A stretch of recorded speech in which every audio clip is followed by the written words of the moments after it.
ตัสสะภะคะวะโตอะระหะโตสัมมาสัมพุทธัสสะมาไหนnơi hơn nơi gì mấy một cái mình cái cháu hơn cháu gìเขาcháu biang xiang nơi hơn là mấy mà này cái này kia họ hít lòng nỉ mangala hít lòng nỉ mangala cái này kia họ vô lòng ăn mani họ vô lòng ăn mani à mangala là họ vô cây họ vô hai này họ hang của họเอาลองอันนี้เขาสกเขาหลังเขาฮิตลองนี่เอา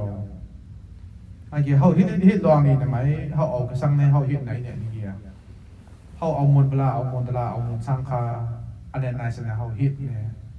ลองอันมันนี่เนี่ยเขาไหมเขาบูปีเขาบูไฮเนี่ยได้เบิร์กันได้เขาเอามนปลาเอามนตลาเอามนสังคาไหนฮิตนี่เกี่ยวพลาในสีหวานในเกี่ยวเยอะทีพีเยอะตะโกนกระจือพี่กระจือกวนตั้งเมื่อไม่ก็ป่าว่าเนี่ยเยอะซาเฮียงเนี่ยเยอะซาเขียนเมียดซาเขียนอัมซาก็เบอร์ไหนสิเขาเอาตันคือพลาอย่างเช่นเขาให้ไหมเขาเนี่ยปลิกนะเขาหยุดหายกาเล็ก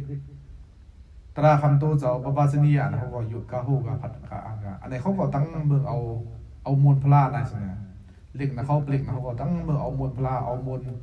อันเคียงเชียงพลาเป็นเจ้าเขาเมืองมันเจ้าเป็นอล่วงนะเขาถักสางปาริมีมากนะเขาเอามวลมาเขาหน่าจะนะเขาโขนสิเขาพูดอันมันนี่เนี่ยเขาสกอตหน้าห้างก็เอาหนำสกอตนั่นกันสิเขาพูดรุ่นเขาพูดไฮเขาพูดไก่เขาพูดกลางเขาเอามวลพลาสกเล็กเบต้าเขาหยุดกับพูดกับพัดกลางไอ้เกี่ยมวลพลาในสิบาทในเกี่ยเขาให้ขวานในกันนี่เกี่ยพลาในสิบาทในก้นเขานี่สิมาต้องไอ้เกี่ยเนี่ยขั้นเขาปาดิไอ้เกี่ยเขารับบุญโทในเขาว่าบุตรบุกท่าในที่เขาว่าเขาว่ามันว่าคือนี่สังวานะเขาแม่ปืนทำมากสังนาเมื่อก่อนเนี่ยสู้ปุตตะภาษาเขาปุตตะบุติสนั่นเนี่ยบุติสเนี่ยเขาว่ากันนี่กุนปุจอมตามแกงพลายเป็นเจ้าอันพลายเป็นเจ้าซ้อนสังมาไหมกุนปุจอมมาไหมใช่ไหมเขาว่าเนี่ยบุติสเนี่ยนั่นเกี่ยบุตรนั่นเกี่ยเจ้าพลายไหมว่าปุกท่านั่นไหนเขาว่ากันนี่เขาว่ากันนี่เกี่ยปุกท่านั่นเกี่ยเนี่ยเจ้าผู้บ่ต้องใช่ไหมเขาว่ามันช่างว่าเขาแม่ปืนทำกับปงทะนั่นนะเขาว่าแกงเจ้าผู้บ่ต้องก็สั่งแนวหูต้องเมื่อกี้เสียจ้าซีปาเสียจ้าไม่ใช่ไหมต้องอันเจออันมันเนี่ยตรงอันนี้อันมันนี่หรือไก่เฮ็ดกินหรือไก่เฮ็ดเกมมันนี่ลองตลาดเสียจ้าซีเปลือกเนี่ยพลายเป็นเจ้าเขาต้องไล่เบอร์มาสิเขาปงทะนั่นสิเขาผู้หูบ่ต้องใช่ไหมโอเคหูต้องเนี่ยก็สั่งแนวหูต้องเมื่อกี้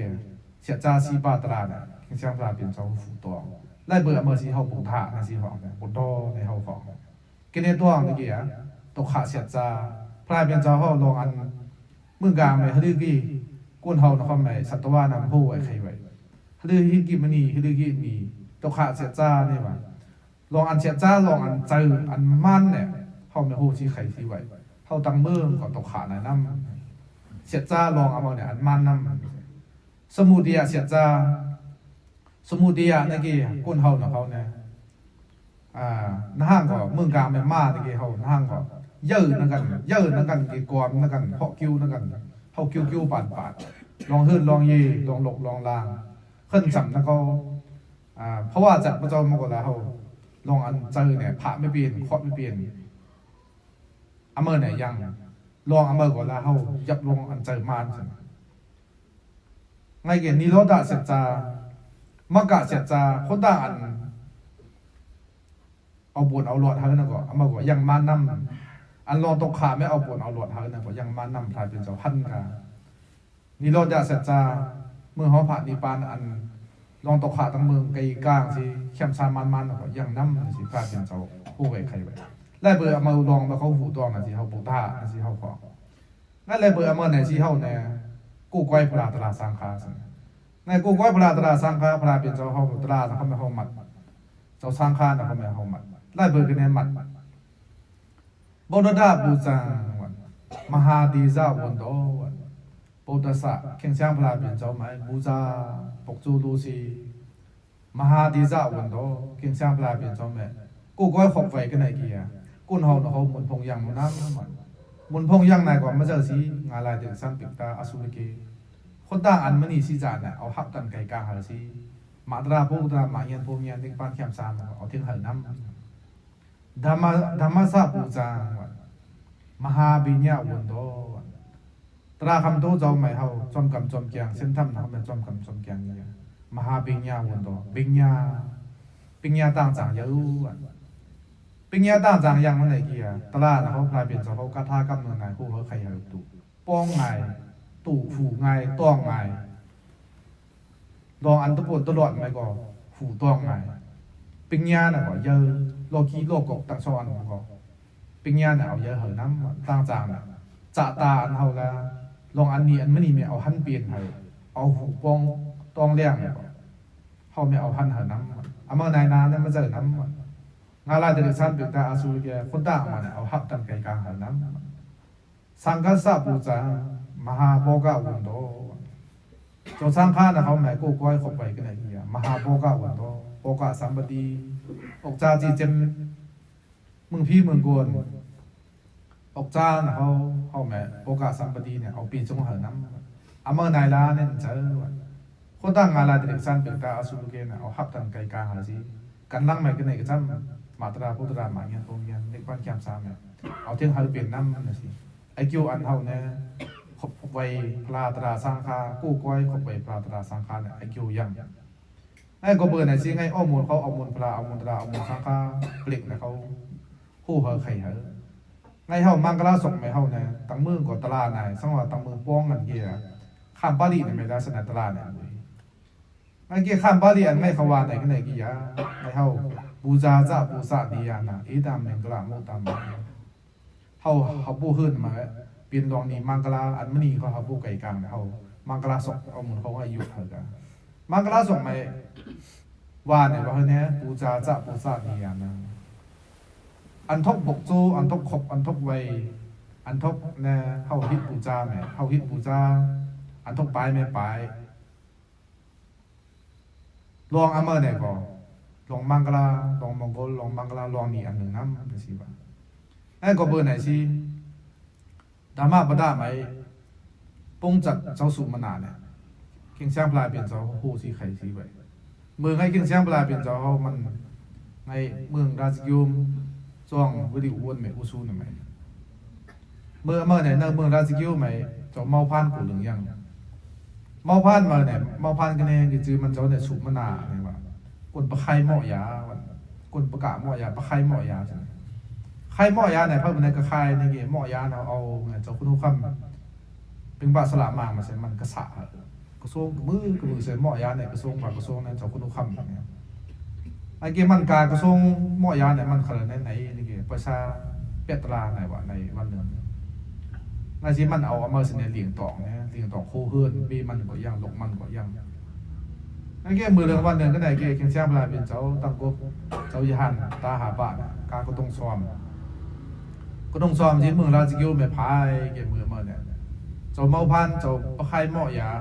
เจ้าประกาศหม้อยาเจ้าสุมนาเนี่ยมันช่องไม่เสนอซื้อเมียหักไม่ใช่กาปูนเงี้ยเอามาไม่ปืนก็เห็นคนด่าไปซื้อซ้อมกันร้องซ้อมกันไปกันขบกันนี่มันก็กากูหกกากูหกพอเกี่ยร้านเนี่ยมาแบบก็มันหักเนี่ยตั้มไปสิหักมอยาตั้มไปสิมันจีตนาลงเสนอเก่งช่างปลาเป็นซ้อมมันก็ขบไว้นะนูเขาเลยก็มาปูนูเขาเลยก็มามือไงเนี่ยมันจีตนาเนี่ยอ้อไงกำลังไม่เป็นเรื่องเนี่ยเขาซ้อมก็มาเลยอันจะดูก็มาเลยก็สร้างกับเป็นลุยหม้อยาไหนลุยหม้อยาไหนลุยมันขจายเขาจะพูดคำไหม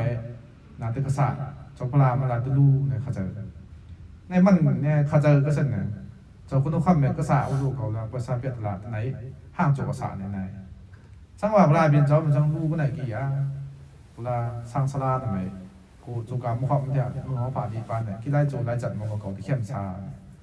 พี่ออกมาเนี่ยจงคุณทุกคำเนี่ยกับไหมเขาตามก็เขาตามก็เขาตายก็เขาตายก็หลงมือไม่เขาออกลูกเอาออกก่อนก็หม้อยาเนี่ยลูกก็สิมันเนี่ยจิตนาสถามันเนี่ยหม้อยาเนี่ยเอาสิเคียงเสียงปลาเป็นจอมเนี่ยเผาก็สนากาเผาเนี่ยเผาไงไอ้เกี่ยมันเนี่ยเจ้าสุมาณะเนี่ยมันขนาดเนี่ยจิตนาเนี่ยนี่เพราะนั้นมันจิตนาเฮี้ยงเดียวเนี่ยไอ้เกี่ยหม้อยาแล้วกาเผาเนี่ยกาเผาเนี่ยเผากินมุตุอ่ะ มันโตไงสิละอูเฉียนสิอูไงพลายเป็นเจ้าพายกี่กว่าละมั่วยาเขากว่าละจอมกลางไงวะไอ้เกี่ยนเขาเศร้ากี่กว่าละเศร้ารวยไงวะเนี่ยมองแบบก็กูอันตะข้างแบบมาลำเซอร์ซ่องลองสอนผมก็อ่อนอาบนะอาบน้องเสนอนูเรียบกันต่างเมืองเนี่ยเมื่อแม่เมื่อเนี่ยlà พลายเป็นเจ้าเขาคู่เงียนนี่เขาคู่เงียนเนี่ยมันจะหยุบนั่นแสดงเขาว่านะจ้าหนึ่งหยุบคู่หยุบเนี่ยว่าเนี่ยเมื่อเนี่ยแสดงไม่เจ้านันตากากระทำเก่งเสียงพลายเป็นเจ้าลองสังทานในทางนี้เราเจ้านันตาปกติเรียมนานเจ้าสุขมันเจ้าเมาพันเนี่ยมันจินตนามันเนี่ยเฮียงสิรู้เหมาะอย่างกันเนี่ยเอาก้านเนี่ยกำพร้าเรื่องไหนมันเอาก้านเนี่ยกันดังกำพร้าเรื่องกำพร้ามันเนี่ยเชียนกำพร้าซะกำพร้าละเรื่องมันละมึงพี่มึงโกนเหมือนที่เข้มซาลองงานลายเด็กสั้นสุดตาอาซูเกคนตาอันมันนี่เนี่ยเขาอันมาเลยกว่าอันตุกระเตอนั่นเนี่ยที่ไม่ยั่งปันเพราะมึงพี่มึงโกนเหมือนเข้มซาสิกันดังกำพร้าละเรื่องไหนก็ไหนก็จำมันสุมันอิสระนะสิสุมนานะสิมันที่เป็นปิซีกับบอกทาสิเสียจ้าสิบาตราตัวเจ้าเนี่ยมันเตี้ยน่าจะป้องหวังโผสิท่านในเบียนปิซีกับบอกทาสิท่านในปวดท่านในหลอดยาวนะสิจอนันตาแม่กูว่าใครเหรอรู้สึกไอ้แก่มาแม่มันเจ้าเนี่ยจิตนาสิลู่หยอกรู้สึกเนี่ยลู่หยอกสิร้านเนี่ยส่องหักเนี่ยหักเป้าไหนแม่มือเฮิร์นรู้สึกเนี่ยมือเฮิร์นเขาเกี่ยร้านเนี่ยในภาษาของโมมาญาโจหุ่นเนี่ยทำสิเนี่ยมันในกากาเกี่ยวในเปลี่ยนการยาเนี่ยเขาแข่งช่างปลาเป็นเจ้าหนุ่มจิตนาเดียวสิเขาหมอยาเนี่ยลูกก็ยาวเมื่อฮิตเดียวเจ้าคุณโอคำเนี่ยเขาเขาไปฮิตวางซะเมื่อเป็นเตี้ยเพราะมือเตี้ยเพราะหลบมือไม่หูเอาตายเพราะเกี่ยเมื่อแก้งมูฮิตเนี่ยร้านเนี่ยเมื่อโซนเนี่ยข้ามหน้าเก่าตัวเอามูเนี่ยเก่ารวยเยอะเนี่ยร้านเนี่ยมันเนี่ยหลบมันเขาไม่เอาสิเห็นเพราะเจ้าคุณโอคำเจ้าเพิ่งปลาสละมาไม่ว่ากาล้อเนี่ยมันเนี่ยเจ้าสูงมันหนาเจ้าขึ้นเนี่ยมอยานมาเจ้าแม่ทุกสารทุกช่วงเนี่ยพาเป็นเจ้าแม่ลูกเขาเยาก็เปิดในซีลองเนี่ยกี่เก่าด้วยในเสน่ห์มันเนี่ยมันมาเจ้าแม่ฮาบุอาเปียดเอามูมันทกเนี่ยมันจะเจ้าบนใช้บนก้อยก็ว่าไว้ใช่ไหมเนี่ยมาเจ้าคนทุกคำก็มันเข้าใจโอ้ไม่นะอาจจะก็นิ้วเมื่อละขดมาผ่ามาก็เนี่ยหนีก็ซะสิมันก็จนหนึ่งฮิตต่อสร้างสิเก่าต่อห้องสร้างเขาสูงมันหนักไหมมอยานกับแม่ทุกสารเนี่ยที่กันมันไงฮิตนิ้วเมื่อกาลาสิปิ้งเนี่ยปล่อยเหรอสิไอ้แกเนื่องจากเจ้าคนทุกคำเป็นบาสลามาโอ้มันเข้าใจเนี่ยปิ้งเนี่ยมันอินูสินะใครเรื่องพระเจ้าเนี่ยขดอาสาพระเจ้าสิเนี่ยลู่เหอกันเนี่ยจิตนาเนี่ยมันสาธุเอาเนี่ยของไม่เป็นเนาะนี่ไหนว่ามันขดไปชิ้นมากเนี่ยนิ้วเมื่อกาลาเมื่อนีก็สร้างไอ้แกมาแม่เจ้าคนทุกคำเป็นบาสลามามันเนี่ยผมก็มีนะครับเบอร์กิงช่างปลาเป็นเจ้าแม่โหปนมันเนี่ยเป็นสตาปฏิตราไหนเอาก็เสนอตราสตาบันไหนเอาก็ไหนเกี่ยอันปืนเมตุตุตะมังตะโบเต้าไตแต่มันไม่เตี้ยงไอ้เกี่ยกำลังแม่มันเจ้าสุมนาแม่ห่อมาสิเจ้าสุมนาแม่ทำสิเจ้าสุมนามอยาอันเก่ามือก็ไม่ทกษะตกเหอเนี่ยเมื่อที่แก้งขจรพันธุ์สิเมื่อผ่านเป็นเจ้าแม่ลูกาผ่านเยอะคนทุกคำเมื่อเจ้าแม่เขาตายก็เอาตายก็ตาลกมือไม่โหอ้อมก็โหอ้อก็ตาเต็มมือเขาเตียหมดเตียพอก็ตาเขาลาจิตนาบ่เปียวสิอาสาเขาเคาะชิ้นน้ำเขาดูเนี่ยงานมาเจ้าคนทุกคำเนี่ยโอ้สาธุของเอาก็แสดงมันเจ้าสูบมันหนา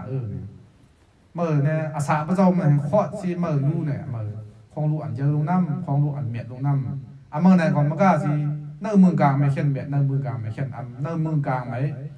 เขียนเนี่ย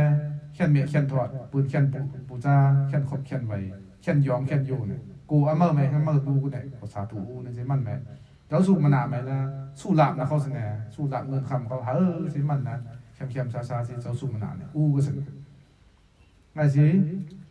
จัดเพราะว่ามันเนี่ยโม่ก็ไหนกินนะมันเจ้าละนั่งไกวานกันสิแล้วมึงพี่มึงคนกันจองกำพาละเลยเนี่ยขึ้นลองมึงอะไรเด็กสั้นเป็นแต่อาสุเกมเหมือนมากาสิกันนั่งกำพาละเลยไหมที่มันเจ้าเป็นสุมาณะนะสิเป็นปิสิกาปกตาปิสิกาปกตาในกินเนี่ยทัดพระเป็นเจ้าพระอ้อนนั่นสิเนี่ยปิสิกาปกตาเนี่ยมันจะเปลี่ยนกันสิไอ้ก็เบอร์ไหนสิเนี่ยไอ้ธรรมะปตาตราคำตัวสองไอ้สิโหสิใครสิไว้ไอ้ก็เบอร์ไหนสิเขาเนี่ยผลการเหมือนกันเขาเนี่ย พระตราสังฆาไหนเอากูก้อยขบไปในเขาเนี่ยอากิวเนี่ยเยอะล่วงเสนอนั่งให้ใครไว้นั่งกันสิอากิวเนี่ยเขาเยอะล่วงพระตราสังฆาแม่กูก้อยเนี่ยลองอาเบียดงาได้แล้วเอามุดเอามาเอากลางเอายอมเอาไก่เอากลางเอาสิตั้งนี่เข้มชาเนี่ยน้ำเขาเนี่ยเขาทิ้งเนี่ยนะสิกูสิใครสิไว้ไอ้มันไหนสิก้าวก่อนเนี่ยเขาเนินเย่ไหมเอามุนพระเอามุนพระเอามุนสังฆาเขาเจ้าปุถตาภาษากูก้อยพระปุติสปุถตาภาษาปุถตาพระเป็นเจ้ากุ้งพระเป็นเจ้าเอาตัวของสิอลังเขาเป็นเจ้าจิตนาเนี่ยยังจิตนาเนี่ยเยอะกี่อย่างเนี่ยไอคิวก็เยอะน้ำสิไอ้ก็เบอร์ไหนสิเขาเจ้าเนี่ยนั่นคือนาเย่ไหมเขาพูดลองนี่มังกรเนี่ยเขาพูดลองนี่มังกรยังลองตกขะลองสอกะเปียป้าเขาพูดมุกมังกรย้อนกุ้งพระกุ้งตรากุ้งสังฆาไหมตัดนัดเจอสิเอาหันเอาตัวของสิหางเบอร์หางมันคำเลอะเนี่ยเขาในดูเขาในตามเขาในตางซ้อมเขาในรู้หนำรู้ไฟรู้เหมาะยาเขาหางเบอร์หางมันคำพลาดเขาก็เอาจังอันนั่งพระบันเนี่ยปีนอันมันทำให้มันจังนะเขาในขบเขาในใบสีปราตราสังฆามาซ้ำน่าเจอไหมคำคนจุกันใบทองใบเข็มใบเจ็บนะหางเบอร์หางมันเนี่ยเขาในกูก้อยเขาในขบเขาในใบสีตั้งนี่แคมซ่าเนี่ยซ้ำมือพี่มือกวนตังนี่มือพี่มือกวนนะซ้ำเขาในเท่งสิกันลังในสุดท้ายแม่ในซ้ำหมักตราพุทธละหมาเนี่ยพวกนี้เป็นตั้งแคมซ่าซ้ำทั้งน้องตำมือแก้งเจียวที่เขาเจียวเท่งเจียวเขาเจียวข้ามเจียวซ้ำในกันก็ได้นะสิตลาดเจ้าสุมนาเนี่ยถึงแม้เอาชุดไปให้ก็อภิวัตนาสีตานิจาวดาภาษาอินโนสตาโรธรรมาวดามีอายุวันนอสุขามลา